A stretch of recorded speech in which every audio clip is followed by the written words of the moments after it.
उम्मीद होगी कि आप लोग सब ठीक होंगे। ये आज हम बना रहे हैं आलू गोभी। ये हमने कढ़ाई रखी, इसमें तकरीबन 3 चम्मच हमने ऑयल के डाल दिए हैं।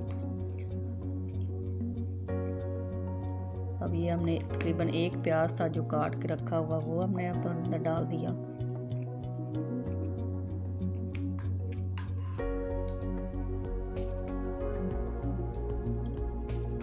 अब ये देखिए हम इसको हिलाएंगे अच्छी तरह।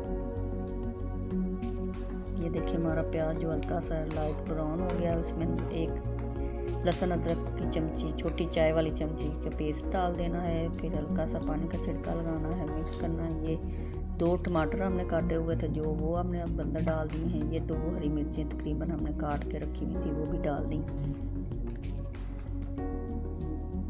अब 1 चमची नमक की हमने डाली है। एक सूखा धनिया का पाउडर की 1 चमची डाली है। आधी चमची हल्दी की डालनी है।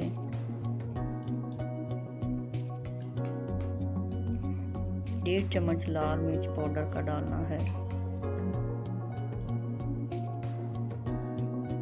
ये सूखा धनिया हल्का सा डालना है जायके के लिए, इसके जायका आलू गोभी के अंदर बहुत अच्छा आता है। ये हमने इसको अब अच्छी तरह मिक्स करना है। हल्का पानी का छिड़का लगाना है। इसको फिर थोड़ी देर तकरीबन 2-3 मिनट के लिए ये दम पे रख दें ताकि मसाला हमारा जो है ना अच्छी तरह गल जाए।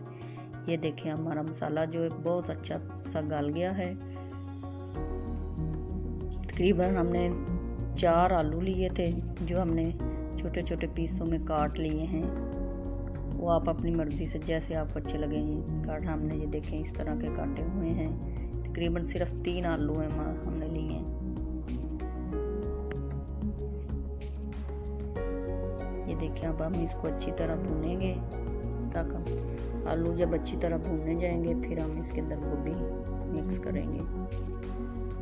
हल्का सा इसको अब पानी का छिड़का लगा के दम पे रखेंगे ताकि थोड़े से आलू जो है ना नरम से हो जाए, क्योंकि आलू थोड़े से देर से गलते हैं। जो गोभी है वो तो फ़ौरन ही हमारी गल जाती है।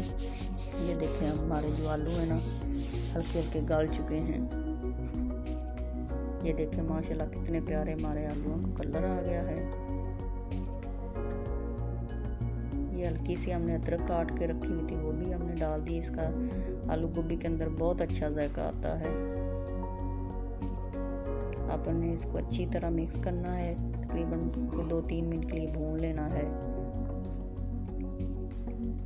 ये देखें हमने तकरीबन 1 फूल गोभी का था जो हमने काट के रखा हुआ था, वो अब हम इसके अंदर डाल रहे हैं। आपने गोभी थोड़ी सी मोटी मोटी रखनी है क्योंकि गोभी बीच में ना नज़र भी आनी चाहिए, ये ना बिल्कुल घुल जाए गोभी अंदर।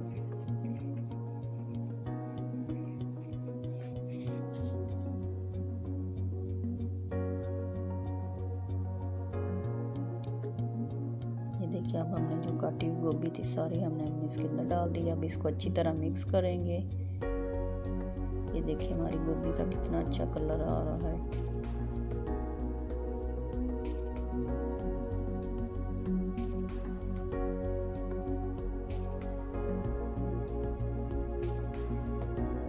ये देखिए हमने अच्छी तरह मिक्स कर दी है। अब इसको थोड़ी देर के लिए दम पे रखेंगे। ये देखिए इसमें पानी बिल्कुल नहीं डालना क्योंकि जो गोभी है ना ये अपना ही पानी छोड़ के, तो उसमें माशाल्लाह ये देखिए हमारी गोभी आलू गोभी कितनी प्यारी तैयार हो गई है। ये देखें दिल कर रहा है कि अभी खा लें। ये हमने तकरीबन 4 हरी मिर्चें लेके रखी हुई थी, वो हमने साबुत डाल दी। हरी मिर्चों की फिर जो खुशबू होती है ना फिर आलू गोभी के अंदर बहुत अच्छी लगती है। ये हमने आधी चमची गरम मसाले की पीसी हुई डाल दी है। ये आपने एंड पे डालना है ताकि फिर गरम मसाले की फिर खुशबू बहुत अच्छी आती है। ये हमने हरा धनिया काट के रखा हुआ था, अब वो हमने ऊपर डाल दिया है। अब इसको अच्छी तरह हम मिक्स करेंगे ताकि जो हमारा धनिया और हरी मिर्चें और गरम मसाला ना अच्छी तरह अंदर मिक्स हो जाए। ये देखिए माशाल्लाह हमारी गोभी भी नज़र आ रही है और कितनी प्यारे कलर और कितना खूबसूरत लग रहा है आलू गोभी। आप लोग खाएं और इसको आप चेक करें कि खा के कैसी लगती है। फिर हमें कमेंट में बताना कि आपको आलू गोभी की रेसिपी कैसी लगी है। अच्छी लगे तो फिर लाइक भी करना।